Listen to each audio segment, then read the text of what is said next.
Hi everyone, welcome back to another video. In this week's video, we are going to look at 5 super basic entry-level mix tips and tricks to get you going with your projects, mainly based at club music. So if you've been mixing and producing your own music for a number of years, these might not be able to, you might be just sort of like, I already know all this sort of stuff. But I know when I started out, I was kind of lost when it come time to mixing. And over the years, I've sort of developed my own way of mixing tracks, and there is no right and wrong way. It's just, if the music at the other end comes out and it sounds good, awesome. However you got there, it doesn't really matter. But if you're lost and you want a bit more guidance with some things that you can do to improve your mixes, here's 5 things that I do on all of my tracks now, and it's helped me immensely. So I've got a session here. This is an unreleased track that I did with one of my friends. So it's got lots of vocals and it's bits and pieces. It's very sort of pop club music, not so much like techno, which some of you might have known me for, but it has lots of bits and pieces that we can talk about in here. So the first thing is low cut everything and high cut everything that you can. So you can see here, we have all of our different elements. I've named them all to make it nice and easy.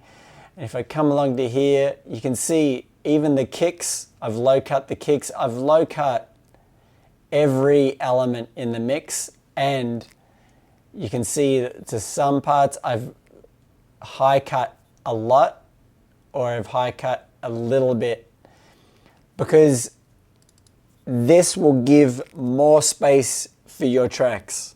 So if I play the kick, got the kick going, super simple. If I come along and I take those, they're the 2 low cuts. You can hear it tightens the low end up a little bit more.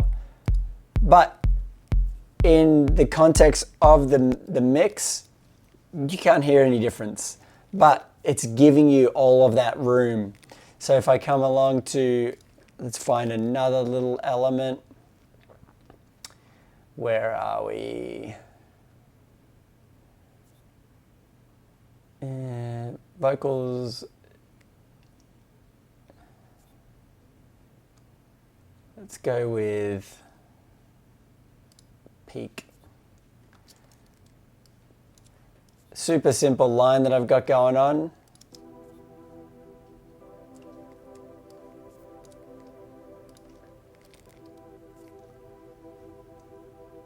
If I take off the filter,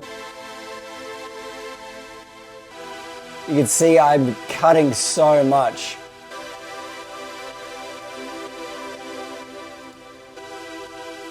You can't hear any difference.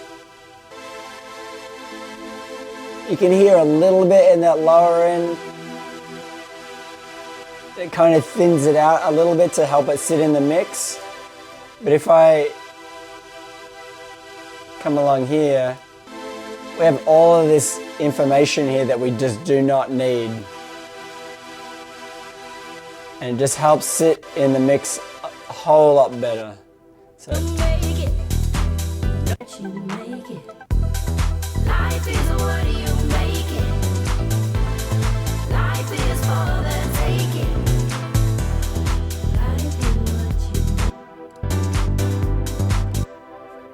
So you can see just doing that little bit in there across all of your tracks, you're gonna give you a lot more headroom and a lot more room to maneuver the mix a little bit more to make it sound as it should, as opposed to everything having all the frequencies and then you're just trying to balance that volume.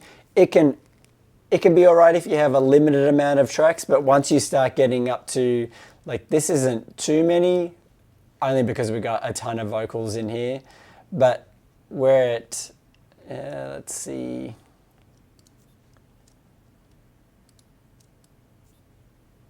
Yeah, I'm not sure how many that is. Maybe 30 tracks or something like that. Not too crazy, but once you start getting a lot of elements, low cutting and high cutting those bits will help everything kind of sit in there and then just give your mix a lot more room to breathe. Number 2 is have an old version, an old mixdown version as a reference. It's really good to have a reference of a track that you kind of, it's the inspiration mix sort of thing. That's something that you like, I really like that track really works well in the club. I want to have a mix similar to that. One thing that it helped me with getting mixes better and getting them done faster was having a version of my own track within the session. So you can see up the top here, we have the arrangement here, and then I have everything going to bus 50, but then I have the arrangement just going straight to the stereo output. So as I'm going along, I can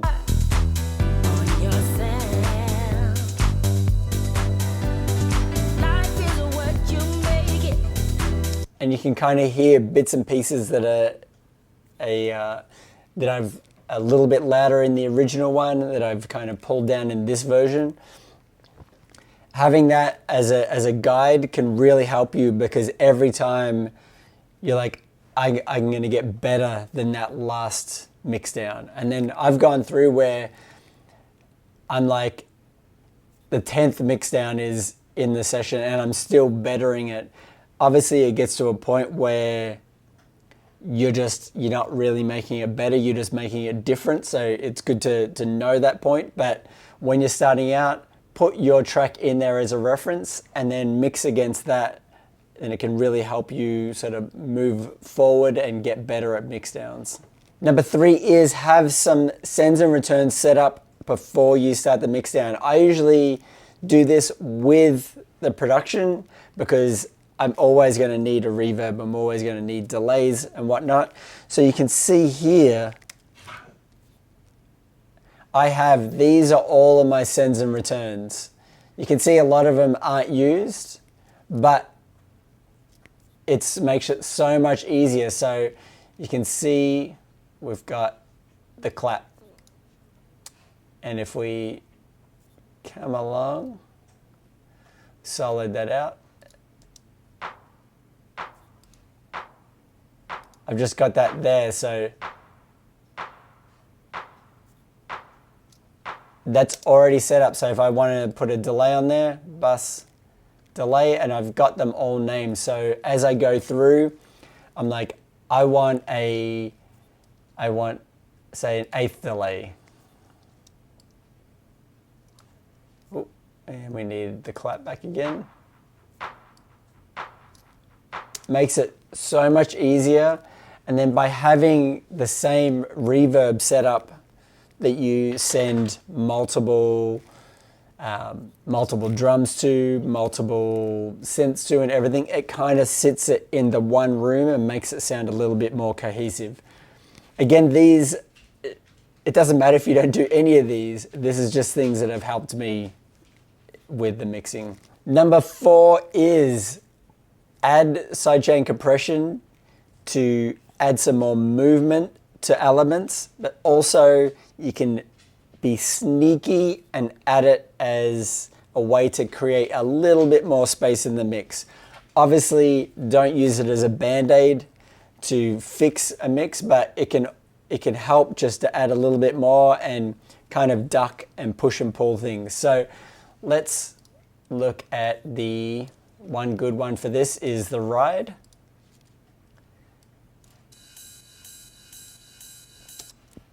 And I have all of my sessions, I have a little ghost track set.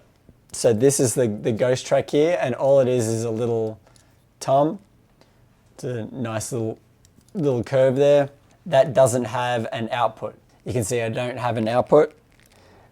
And then for the ride, we have a little compressor on there. And then for the trigger, it's looking towards that little audio that I have on the sidechain track. If I take it away,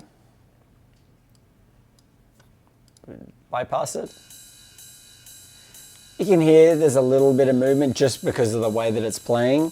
But when I add the compression, I actually have probably more than usual just because of the element. It's a lot of decay on there, and I do want more movement like that.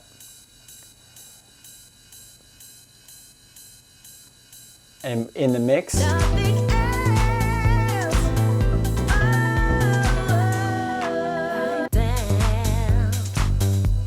it just kind of helps let the kick and everything go through, helps let the bass sort of go through, and just add a little bit more movement to the actual track. As you can hear on there, and I totally forgot till just listening just then, I maneuvered the tuning on there. You can hear the tuning moving. Something super simple, just to kind of make it so it's not so much like a audio loop. It's something that I recorded in. And number 5 is make sure your most important element or elements are coming through the mix and you've given space for them. I remember reading an interview with